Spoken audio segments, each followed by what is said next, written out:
नमस्कार दोस्तों, युक्ति आईएएस में आपका हार्दिक स्वागत है। आज है 19 मई और आज हम बात करेंगे आज के महत्वपूर्ण डीएनए के टॉपिक पे। आगे बढ़ने से पहले जैसे मैं रोज़ कहता हूं कि हमारे यूट्यूब चैनल को सब्सक्राइब कीजिए, लाइक कीजिए, शेयर कीजिए, कमेंट कीजिए और कोई भी महत्वपूर्ण सुझाव देने के लिए आप लोग स्वतंत्र हैं। व्हाट्सअप का चैनल है, टेलीग्राम का लिंक है, फेसबुक ग्रुप का लिंक है, डिस्क्रिप्शन बॉक्स के नीचे लिंक दिया होता है। उस लिंक पर जाएंगे, क्लिक करेंगे तो डायरेक्ट हमसे जुड़ सकते हैं। हमसे मतलब संस्थान से जुड़ सकते हैं, ठीक है। और ये खूबसूरत सा नंबर दिया हुआ है। कोई भी क्वेरी करनी हो, कोई भी कोर्स ज्वाइन करना हो, कोई टेस्ट सीरीज ज्वाइन करना हो तो दिए गए नंबर पे आप लोग संपर्क कर सकते हैं। चलिए हम आज पहला टॉपिक स्टार्ट करते हैं। 73वीं विश्व स्वास्थ्य सभा, विश्व स्वास्थ्य संगठन वर्ल्ड हेल्थ ऑर्गेनाइजेशन जिसे WHO कहते हैं कि 73वीं 2 दिवसीय 18 से लेकर 19 मई के बीच में 2 दिन वार्षिक विश्व स्वास्थ्य सभा वर्ल्ड हेल्थ असेंबली का जिनेवा में आयोजन किया जा रहा है। विश्व स्वास्थ्य सभा में कोविड-19 से संबंधित मुद्दों पर निष्पक्ष जांच हेतु मसौदा प्रस्ताव पेश किया गया है। भारत ने विश्व स्वास्थ्य सभा में कोविड-19 से संबंधित जांच हेतु यूरोपीय संघ और ऑस्ट्रेलिया के नेतृत्व में 62 देशों के गठबंधन का समर्थन किया है। तो 62 देशों के गठबंधन का समर्थन किया गया है। ये देश कोविड-19 के स्रोतों का पता करना चाहती हैं। विश्व स्वास्थ्य सभा के बारे में चलिए हम बात कर लेते हैं कि जो वर्ल्ड हेल्थ ऑर्गेनाइजेशन जो है, विश्व स्वास्थ्य संगठन जो है, इसके बारे में तो सबको पता ही होगा WHO का क्या रोल है। कई बार वीडियो में बता भी चुका हूँ आप लोगों को। और जो ये विश्व स्वास्थ्य सभा जो है, इसके बारे में आपको बता देता हूँ। जिनको WHO के बारे में कोई इन्फॉर्मेशन लेना हो प्रीवियस वीडियो में जाके वो देख सकता है। विश्व स्वास्थ्य सभा वर्ल्ड हेल्थ असेंबली, विश्व स्वास्थ्य सभा सदस्य राष्ट्रों का प्रतिनिधित्व करने वाले प्रतिनिधियों से बना है।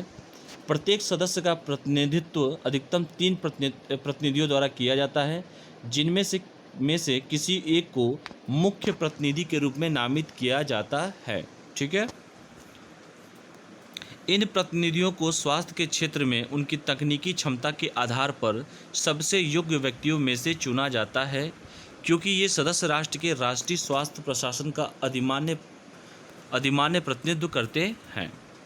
विश्व स्वास्थ्य सभा की बैठक नियमित वार्षिक सत्र और कभी कभी विशेष सत्रों में आयोजित की जाती है। विश्व स्वास्थ्य सभा WHO की नीतियों का निर्धारण करती है, ठीक है। यह संगठन की वित्तीय नीतियों की निगरानी करती है एवं बजट की समीक्षा तथा अनुमोदन भी करती है। यह WHO तथा संयुक्त राष्ट्र के मध्य होने वाले किसी भी समझौते के संदर्भ में आर्थिक एवं सामाजिक परिषद इकोनॉमिक एंड सोशल काउंसिल को रिपोर्ट करता है। यानी कि ये पूरा का पूरा जो डिटेल मैंने आपको बताया विश्व स्वास्थ्य सभा का वर्ल्ड हेल्थ असेंबली के बारे में, तो यहाँ पे यही है कि 73वीं बैठक हुई है, 2 दिन की बैठक हुई है, जेनेवा में आयोजन किया गया है और इसमें निष्पक्ष जांच कोविड-19 से संबंधित निष्पक्ष मसौदा प्रस्ताव पेश किया गया है। भारत ने भी क्या किया है, विश्व स्वास्थ्य सभा में कोविड-19 से संबंधित जांच हेतु यूरोपीय संघ और ऑस्ट्रेलिया के नेतृत्व में 62 देशों के गठबंधन का समर्थन किया है, ठीक है। ध्यान दीजिएगा इस शब्दों को। और ये सारे देश कोविड-19 सभी संक्रमित हैं और सभी के सभी पता करना चाहते हैं। विश्व स्वास्थ्य सभा के बारे में भी मैंने आपको बता दिया कि इसका काम क्या है। सदस्य राष्ट्रों का प्रतिनिधित्व करने वाले प्रतिनिधियों से मिलकर बना होता है और प्रत्येक सदस्य का प्रतिनिधित्व जो है अधिकतम 3 प्रतिनिधियों द्वारा किया जाता है, ठीक है। इम्पॉर्टेंट है, थोड़ा भी कंफ्यूज मत होइएगा आप लोग। जिनमें से किसी एक को मुख्य प्रतिनिधि के रूप में नामित किया जाता है, बताया ही मैंने आपको।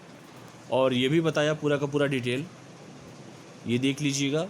और विश्व स्वास्थ्य सभा की बैठक नियमित वार्षिक सत्र और कभी कभी विशेष सत्रों में भी आयोजित की जाती है। और विश्व स्वास्थ्य सभा WHO की नीतियों का निर्धारण करती है, ठीक है। बजट के बारे में समीक्षा तथा अनुमोदन भी करती है संगठन।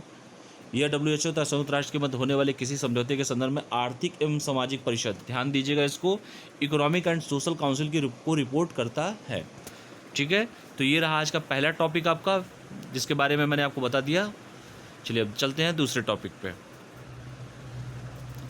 ओडिशा और पश्चिम बंगाल में चक्रवाती तूफान अम्फान देख रहे हैं। अभी तो हम संक्रमण से ग्रस्त हैं ही सभी लोग, और यहाँ पे देखिए अब तूफानी चक्रवात भी आना चालू हो गए हैं, ठीक है। ओडिशा और पश्चिम बंगाल में चक्रवाती तूफान अम्फान, कभी काल UPSC में क्वेश्चन आते हैं। जब भी कोई ऐसे कुछ घटना होती है कोरोना महामारी तो खैर बहुत सालों पहली बार देखा जा रहा है ऐसी चीज़ें, लेकिन कोई भी तूफान, चक्रवात, साइक्लोन जो भी चीज़ें हैं कभी भी ऐसे, तो कभी कल आपसे स्टेट पीसीएस में या यूपीएससी में क्वेश्चन इससे आ जाता है। ठीक है, तो आप इसको देख लीजिए। भारत मौसम विज्ञान विभाग, इंडियन मेट्रोलॉजिकल डिपार्टमेंट आईएमडी के अनुसार दक्षिण पूर्व बंगाल की खाड़ी की ओर बढ़ रहा चक्रवाती तूफान अम्फान, ध्यान से देख लीजिएगा, मैं इसको कलर चेंज कर दे रहा हूँ। दक्षिण पूर्व बंगाल की खाड़ी की ओर बढ़ रहा चक्रवाती तूफान अम्फान आगामी कुछ समय में अत्यंत गंभीर चक्रवाती तूफान एक्सट्रीमली सर्व साइक्लोन स्टॉर्म का रूप ले सकता है। ठीक है, तो ये विश्व तो मौसम विभाग द्वारा, भारत मौसम विज्ञान विभाग द्वारा बता दिया गया है आईएमडी के अनुसार। ठीक है, ये फिगर के माध्यम से भी आप देख सकते हैं, ये फिगर में यही दिखाने की कोशिश किया गया है। तो जो फिगर में लिखा है मैं बता देता हूँ आपको। भारत मौसम विज्ञान विभाग आईएमडी ने मछुआरों को 18 से 21 मई तक पश्चिम बंगाल तथा उड़ीसा के समुद्री तटों से दूर रहने की सलाह दी है, और जो लोग अभी समुद्र में हैं उन्हें वापस लौटने के लिए कहा गया है। ठीक है, तो ये मौसम विभाग के द्वारा बता दिया गया है कि जो भी मछुआरे हैं वो 18 से लेकर 21 मई तक पश्चिम बंगाल और उड़ीसा के समुद्री तटों से दूर रहने की सलाह दी है, और जो लोग अभी समुद्र में हैं उन्हें वापस लौटने के लिए कहा गया है। मौसम विभाग की चेतावनी को मुख्यतः 3 श्रेणियों में बांटा जाता है। पहला है येलो वार्निंग, दूसरा है ऑरेंज अलर्ट और तीसरा है रेड डेटा अलर्ट। तो चलिए हम बात करते हैं येलो वार्निंग क्या होता है। येलो वार्निंग अथवा साइक्लोन अलर्ट तटीय क्षेत्रों में प्रतिकूल मौसम की संभावना को कम से कम 48 घंटे पूर्व जारी की जाती है। ठीक है, तो उसे येलो अलर्ट करते हैं। दूसरा है ऑरेंज अलर्ट। ऑरेंज अलर्ट अथवा साइक्लोन वार्निंग तटीय क्षेत्रों में प्रतिकूल मौसम की संभावना से कम 24 घंटे पूर्व जारी की जाती है। और रेड अलर्ट जो है, रेड अलर्ट चक्रवात के लैंडफॉल के पश्चात चक्रवात की गति की संभावित दिशा और भूभागीय क्षेत्र में प्रतिकूल मौसम की संभावना को दर्शाता है। तो आपने यहाँ पे देखा, येलो वार्निंग 48 घंटे पूर्व की जाती है, ऑरेंज वार्निंग 24 घंटे पूर्व की जाती है, और रेड अलर्ट जो भी है वो लैंडफॉल के पश्चात चक्रवात की गति की संभावित दिशा, डायरेक्शन और भूभागीय क्षेत्र में प्रतिकूल मौसम की संभावना को दर्शाता है। ठीक है, तो ये जो है आपकी ज्योग्राफी में भी क्वेश्चन आ सकते हैं, तो ये ध्यान से ये चीज़ों को आप लोग देख लीजिएगा। ठीक है, मौसम विभाग द्वारा अम्फान के लिए उड़ीसा और बंगाल के लिए येलो वार्निंग अथवा साइक्लोन अलर्ट जारी किया गया है। तो आप लोगों ने देखा कि बंगाल और उड़ीसा की येलो वार्निंग अथवा साइक्लोन अलर्ट जारी किया गया है मौसम विज्ञान विभाग द्वारा अम्फान के लिए। ठीक है, तो चक्रवात का नाम क्या है, चक्रवात कहाँ से स्टार्ट हुआ है, ये पूरा का पूरा आप लोग डिटेल देख लीजिएगा। भारत मौसम विज्ञान विभाग द्वारा, भारत मौसम आईएमडी के बारे में मैं पहले वीडियो बना चुका हूँ। जो लोगों ने नहीं देखा हो वो प्रीवियस जाके प्लेलिस्ट में आप लोग डीएनए का वीडियो देखेंगे तो आप लोग को मिल जाएगा। ठीक है, तो इसका पूरा डिटेल बता दिया गया है, आप लोग ध्यान से इसको पढ़ लीजिएगा। और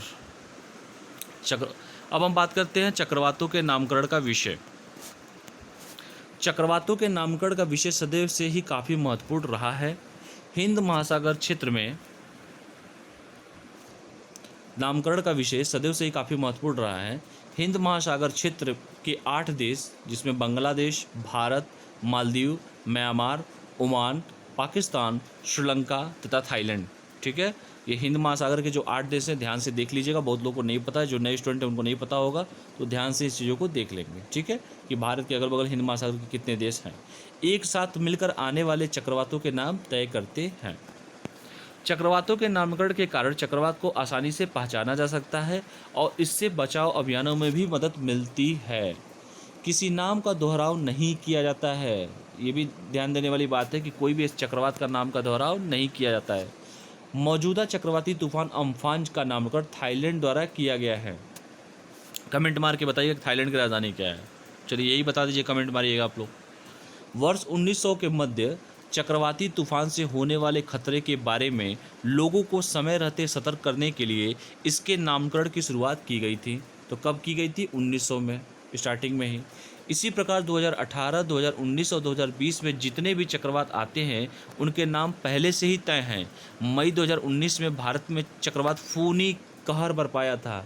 आप लोग को पता होगा, एक फोनी नाम का एक चक्रवात आया था 2019 में और उसने अपना कहर बरसाया था। ठीक है, तो इससे क्वेश्चन भी यूपी पीसीएस में पूछा था। अब ये ध्यान नहीं है कि लोअर में पूछा था या अपर में पूछा था, लेकिन फोनी चक्रवात के बारे में क्वेश्चन आ चुका है। ठीक है, किसी ना किसी पेपर में पूछा ही है ये। तो ये देख लीजिए, पूरा लिस्ट है। लिस्ट तो इतना जानने की आप लोगों को ज़रूरत नहीं है, अगर देखना है तो देख लीजिए। देखिए यहाँ बांग्लादेश में जो है हेलन चक्रवात है, इंडिया में लहर चक्रवात है, ये पूरा लिस्ट है। तो ये इसको लिस्ट को आप लोग देख लीजिएगा। ठीक है, तो चलिए हम इसके आगे बढ़ते हैं। अब इतना लंबा चौड़ा लिस्ट जान के करेंगे क्या आप लोग, इतना लंबा चौड़ा लिस्ट। बांग्लादेश में ओनिल है, इंडिया में अग्नि है, लिस्ट 2 है, लिस्ट 3 है। तो जो मेन चीज़ें हैं जो मैंने आपको बताया, बस उतना ही आप लोग ध्यान से पढ़िएगा कि किसी का दोहराव नहीं किया जाता है। और अम्फान का नामकरण थाईलैंड द्वारा दिया गया, ये भी पूछ सकता है कि इसका नामकरण किसके द्वारा किया गया। जैसे फोनी चक्रवात के बारे में पूछा था कि फोनी चक्रवात किसके कारण, किसने नाम दिया था। तो ये अगर किसी को पता हो तो कमेंट मार के आप हमको डिस्क्रिप्शन बॉक्स में बता सकते हैं। ठीक है, चलिए हम बात करते हैं IMD। चलिए आप लोगों को देखने की ज़रूरत भी नहीं है, वैसे मैंने कहा था कि आप लोग प्रीवियस वीडियो को देख लीजिएगा, इसी में चलिए मैंने बता भी दिया है, इतना भी आप लोग को वर्कलोड नहीं दूंगा मैं। 15 जनवरी 2020 को भारतीय मौसम विज्ञान विभाग का 145वां स्थापना दिवस मनाया गया है। 15 जनवरी को इसकी शुरुआत जो है 1875 में की गई थी, भारतीय राष्ट्रीय कांग्रेस के अधिवेशन से 10 साल पहले। ठीक है, कभी कल क्लिक करता है, याद नहीं हो तो ऐसे भी याद कर लीजिएगा कि भारतीय राष्ट्रीय कांग्रेस 1885, उससे 10 साल पहले IMD की स्थापना हुआ था, भारतीय मौसम विज्ञान विभाग का। और इसकी 145वां स्थापना दिवस मनाया गया है 15 जनवरी 2020 को। इस दिवस को पृथ्वी विज्ञान, एक मिनट थोड़ा मैं इसको ब्राइटनेस कर देता हूँ। इस दिवस को पृथ्वी विज्ञान मंत्रालय द्वारा मनाया जाता है।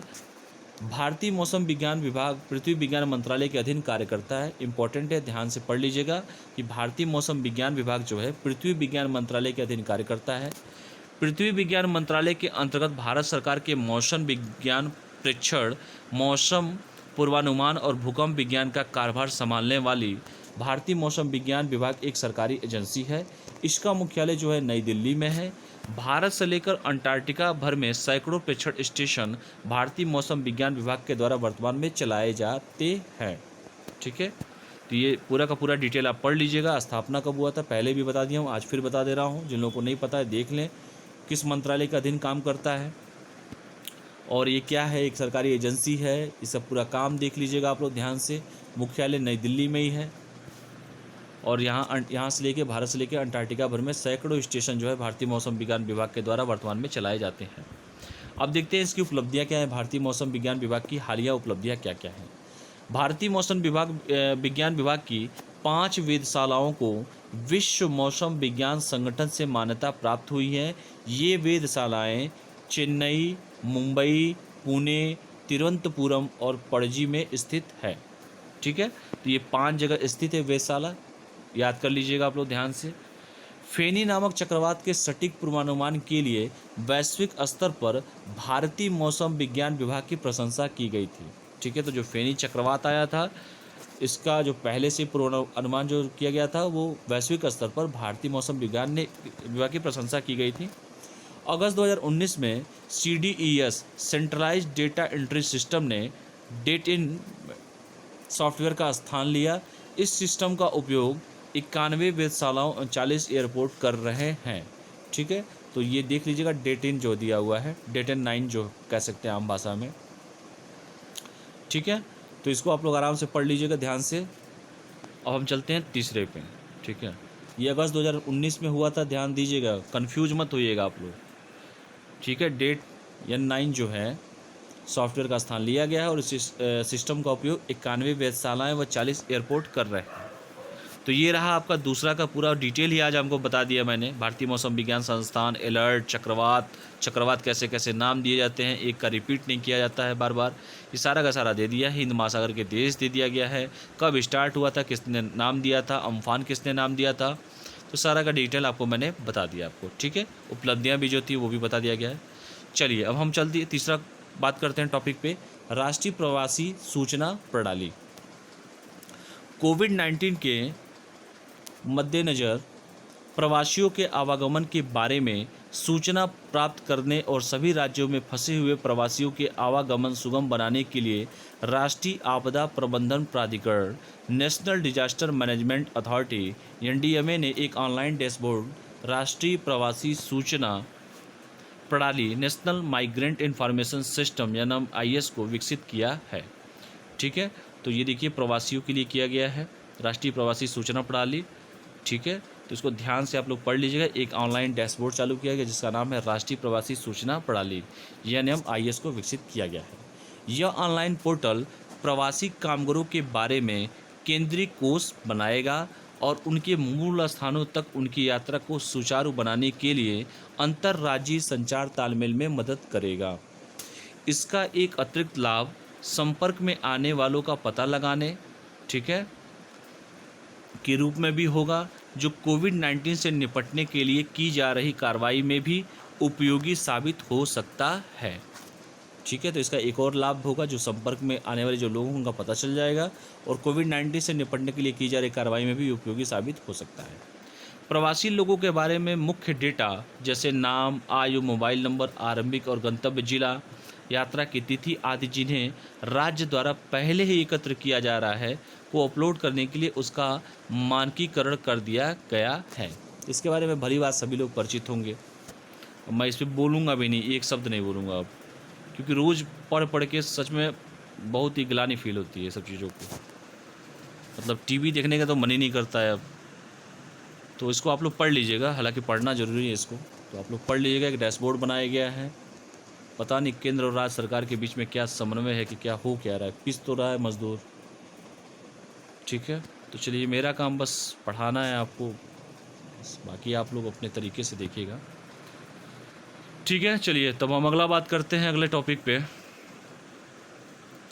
राष्ट्रीय आपदा प्रबंधन प्राधिकरण NDMA जो है, नेशनल डिजास्टर मैनेजमेंट अथॉरिटी, ठीक है, इसके बारे में पढ़ लीजिए, हमेशा पेपर में आता है। राष्ट्रीय प्राथमिकता के रूप में आपदा प्रबंधन के महत्व की पहचान करते हुए भारत सरकार ने अगस्त 1999 में एक उच्च स्तरीय समिति की स्थापना की तथा गुजरात में आए भूकंप के पश्चात एक राष्ट्रीय समिति की स्थापना की, जिसका कार्य आपदा प्रबंधन योजनाओं की तैयारी के संबंध में सिफारिशें करना एवं प्रभावी शमन तंत्रों हेतु सुझाव प्रदान करना था।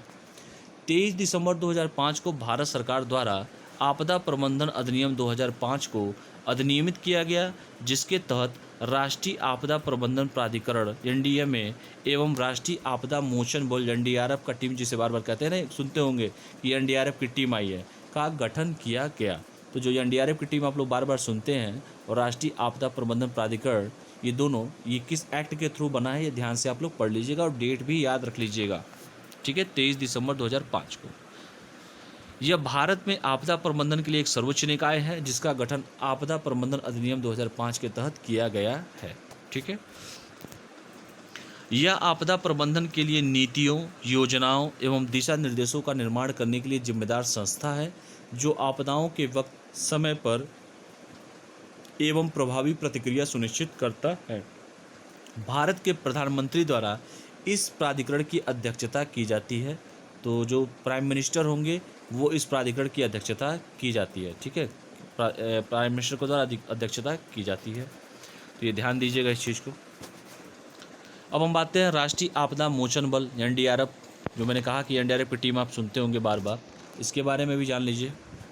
राष्ट्रीय आपदा मोचन बल द्वारा 19 जनवरी को अपना 15वां स्थापना दिवस मनाया गया। 15वां स्थापना दिवस क्यों मनाया गया, आपको बताया ना कि कब स्टार्ट हुआ था इसका, 2005 के एक्ट से, तो 15वां ही तो हो जाएगा जब 23 दिसंबर 2005 को किया गया है। तो इसीलिए कहता हूँ कि डेटा को भी ध्यान से आप लोग पढ़ते रहिए। 19 जनवरी को अपना 15वां स्थापना दिवस मनाया गया है। भारत में NDRF का गठन आपदा प्रबंधन अधिनियम 2005 और 5 में जो 15 जोड़ेंगे तो आएगा 2020, तो 15वां ही होगा। तहत राष्ट्रीय आपदा प्रतिक्रिया बल के रूप में प्राकृतिक और मानव निर्मित आपदाओं के दौरान विशेष प्रतिक्रिया के उद्देश्य से किया गया है। वर्तमान में NDRF में 12 बटालियन हैं, जिनमें BSF, CRPF से 3-3 और CISF, SSB और ITBP में से 2-2 बटालियन हैं। यानी कि टोटल कितने हैं, 12 बटालियन हैं NDRF में, जिसमें BSF और CRPF से 3-3 और तो 3-3 6 हो जाएंगे, और CISF और SSB और ITBP से 2-2 बटालियन हैं, यानी 2-2-2 6 ये हो जाएंगे, 6-6 12 हो गए। ठीक है, तो जोड़ घटाना भी मैंने आपको बता दिया, तो आप मुझसे कुछ कह भी नहीं सकते हैं कि मैंने नहीं बताया आप लोग को। तो ये भी पूरा डिटेल आप लोग पढ़ लीजिएगा। तो यही रहा आज का महत्वपूर्ण डीएनए। और हम जो पेड ग्रुप के मेंबर हैं 8:30 बजे आप लोगों से मिलते हैं, क्वेश्चन आंसर होगा उस समय। तो जो भी आज पढ़ाया है मैंने आप लोग को एक बार रिव्यू दे देता हूँ। 73वां विश्व स्वास्थ्य सभा के बारे में मैंने बताया है। 2 दिन हुआ है, 1819 में ही हुआ है। विश्व स्वास्थ्य सभा का आयोजन किया गया, जिनेवा में किया गया है। और इसका मुद्दा मेन था कोविड-19 से निष्पक्ष जांच के लिए किया गया है, ठीक है। और इसमें भारत ने WHO विश्व स्वास्थ्य सभा में कोविड-19 से संबंधित जांच हेतु यूरोपीय यूनियन और ऑस्ट्रेलिया के नेतृत्व में 62 देशों के गठबंधन का समर्थन किया है। और ये सभी कोविड-19 के स्रोतों का पता लगाना चाहती हैं। मैंने विश्व स्वास्थ्य सभा के बारे में आपको पूरा डिटेल बताया। सदस्य राष्ट्रों को प्रतिनिधित्व करने वाले प्रतिनिधियों से बना है। प्रत्येक सत्र का प्रतिनिधित्व अधिकतम 3 प्रतिनिधियों द्वारा किया जाता है, और जो उसमें बेस्ट होता है उसी को मेन बनाया जाता है, मुख्य प्रतिनिधि के रूप में नामित किया जाता है। ये भी आपको बताया मैंने। इन प्रतिनिधियों के स्वास्थ्य के क्षेत्र में उनकी तकनीक क्षमता के आधार पर सबसे योग्य व्यक्तियों को चुना जाता है, ठीक है। और वार्षिक सत्र, कभी कभी विशेष सत्र भी बताया मैंने। विश्व स्वास्थ्य संगठन WHO की नीतियों का निर्धारण करती है। पूरा आर्थिक सामाजिक भी मैंने बताया, पूरा का पूरा डिटेल आप लोग पूरा का पूरा पढ़ लीजिएगा। फिर उड़ीसा और पश्चिम बंगाल में चक्रवाती तूफान अम्फान के बारे में मैंने बताया, ठीक है। किसके द्वारा किया था, भारत मौसम विज्ञान विभाग, ये पूरा बताया। पूरा का पूरा डिटेल आप लोग पढ़ लीजिएगा। और ये भी बताया मैंने आपको कि 18 से 21 मई तक आपको बंगाल और समुद्री तट पर दूर रहने की सलाह दी गई है भारतीय मौसम विभाग द्वारा। और ये 3 श्रेणियों में बांटा गया है, ये भी आपको पूरा डिटेल बताया। येलो वार्निंग क्या होता है, रेड वार्निंग, ऑरेंज वार्निंग क्या होता है, रेड अलर्ट क्या होता है, ये पूरा बताया मैंने आपको, ठीक है। 48 घंटे पहले तो येलो है, ऑरेंज है तो 24 घंटा पहले, और रेड है तो देख रहे हैं जब क्रिटिकल सिचुएशन हो जाए। तो पूरा का पूरा डिटेल आप लोग पढ़ लीजिएगा। चक्रवातों के नाम का विषय कैसे कैसे क्या है, चक्रवातों नाम विषय सदैव काफ़ी से महत्वपूर्ण रहा है। और हिंद महासागर के 8 देश की पूरा डिटेल जो भी है मैंने आपको बताया, पढ़ लीजिएगा आप लोग। किसी का दोहराव नहीं किया जाता है, कई लोगों को नहीं पता होगा, ध्यान से पढ़ लीजिएगा। और ये भी अम्फान का नाम किसके द्वारा दिया गया ये भी देख लीजिएगा, ठीक है। 1900 से स्टार्ट हुआ था, 18, 19, 20 में जितने भी चक्रवात आए उनका नाम पहले से तय 30 पूरा बता दिया है। मई 2019 में फोनी चक्रवात आया है, किसके द्वारा नामकरण दिया गया, ठीक है। ये अब जरूर कमेंट बॉक्स में आप लोग बताइएगा, ये लिस्ट दिया हुआ है। भारतीय मौसम विज्ञान संस्थान IMD के बारे में आपको पूरा डिटेल बता दिया, कब ऐसा स्थापना हुई, और इस बार 145वां स्थापना दिवस हुआ। तो कहते हैं ना वो लाइनर क्वेश्चन, देखिए मैं कितना दिखा रहा हूँ, कब शुरुआत किया गया, किस मंत्रालय के अंतर्गत आता है। प्री प्लस मेंस सब बहुत होता है इसमें करंट अफेयर। पृथ्वी विज्ञान मंत्रालय एक सरकारी एजेंसी, कहाँ पे इसका हेडक्वार्टर है, और भारत से लेके अंटार्कटिका भर में सैकड़ों स्टेशन जो बताया मैंने, देख लीजिएगा आप लोग। भारतीय मौसम विभाग की हालिया उपलब्धि क्या है, कितनी वेधशालाएँ हैं, कहाँ कहाँ पे स्थित हैं। फेनी नामक चक्रवात के सटीक अनुमान किसके द्वारा दिए गए भी बताया मैंने आपको। और अगस्त में CDES जो सेंट्रलाइज डेटा एंट्री सिस्टम ने डेटिन सॉफ्टवेयर का स्थान लिया है। कहीं भूल मत जाइएगा, याद रखिएगा इसको, डेटिन को, ठीक है। इस सिस्टम का उपयोग 91 वेधशालाएँ व 40 एयरपोर्ट कर रहे हैं, ध्यान दीजिएगा। राष्ट्रीय प्रवासी सूचना प्रणाली जो बताया मैंने, कोविड-19 से एक ऑनलाइन डैशबोर्ड स्टार्ट हुआ है प्रवासियों के जो आवागमन सुगम बनाने के लिए, ठीक है। ये भी पढ़ लीजिएगा आप लोग। और ये ऑनलाइन पोर्टल है, किस लिए की जा रही है, किससे सुचारू रूप से यात्रा कराने के लिए अंतर्राज्यीय संचार तालमेल में मदद करेगा, ये भी देख लीजिएगा। ट्रैकिंग का बारे में पूरा डेटा जो मैंने पूरा बताया आपको, पूरा पढ़ लीजिएगा आप लोग, ठीक है। NDMA के बारे में भी बताया। राष्ट्रीय आपदा प्रबंधन प्राधिकरण के बारे में एक 1999 में कुछ राष्ट्रीय समिति की स्थापना की गई थी। गुजरात में आए भूकंप के कारण, भली बात जो पुराने लोग होंगे वो परिचित होंगे, गुजरात में जो भूकंप आया था। 23 दिसंबर 2005 को भी देख लीजिए, आपदा प्रबंधन नियम एक्ट लाया गया था। और ये भारत सरकार के आपदा प्रबंधन के लिए सर्वोच्च निकाय बताया मैंने आपको, पूरा डिटेल आपको, ठीक है। इसकी अध्यक्षता किसके द्वारा की जाती है, PM बताया मैंने। NDRF की टीम जो बार बार कहता हूँ इसको पढ़ लीजिएगा। 19 जनवरी को अपना 15 नंबर का 15वां, क्योंकि 2005 में स्टार्ट हुआ था तो 2020 में 15वां ही होगा, ठीक है। ये पूरा पढ़ लीजिएगा, कितने बटालियन है, कौन कौन काम करता है। बस ये तो नहीं पूछेगा किसी पेपर में कितने बटालियन है, कौन काम करता है, लेकिन ध्यान देने की चीज़ें हैं। ये कुछ चीज़ें ऐसी होती हैं जो पढ़ाई से हट के होती हैं, जो रियल लाइफ में जानकारी होनी चाहिए उन सब चीज़ों की। अगर आप तैयारी कर रहे हैं, अगर आप एक जिम्मेदार नागरिक हैं भारत के, तो इन सब चीज़ों की भी जानकारी आपको रखनी चाहिए, ठीक है। तो मैं आशा करता हूँ कि आप लोगों को आज का DNA अच्छा लगा होगा। और बड़े तन से बड़े मन से हम लोग DNA को बनाते हैं। हमारा मेन उद्देश्य यही होता है कि जितनी भी हमारे पास रिसोर्सेज होते हैं हम उसी का यूज कर पाते हैं। बहुत सारे लोग एनिमेशन का भी यूज करते हैं, क्या क्या यूज करते हैं मैं किसी पे कुछ कमेंट नहीं करूँगा, बट जो काम की चीज़ें हैं वही मैं देता हूँ आप लोगों को। अब पढ़ाई करते रहिए, स्वस्थ रहिए, मस्त रहिए, पढ़ते रहिए, और घर से एकदम कम निकलिएगा। और जो लोग दिल्ली में हों इस समय, आज से छूट दी गई है तो इसका मतलब ये नहीं है कि छूट का पूरा एकदम उल्लंघन करिएगा। आराम से अपने रूम में रहिए, पार्क वार्क में जाइए, थोड़ा मोड़ा टहल लीजिए, डिस्टेंस, सोशल डिस्टेंसिंग बना के रखिए, पढ़ाई करिए, मेन यही ज़रूरी है, बाकी सब तो सेकेंडरी हो गई है अब। बाकी कोई कमेंट इधर उधर का नहीं किया जाएगा, किस सरकार ने क्या कहा, किस सरकार ने क्या नहीं किया। पढ़ाई करते रहिए, स्वस्थ रहिए, मस्त रहिए और पढ़ाई करते रहिए। 8:30 बजे मैं आप लोग से रूबरू होऊंगा। धन्यवाद।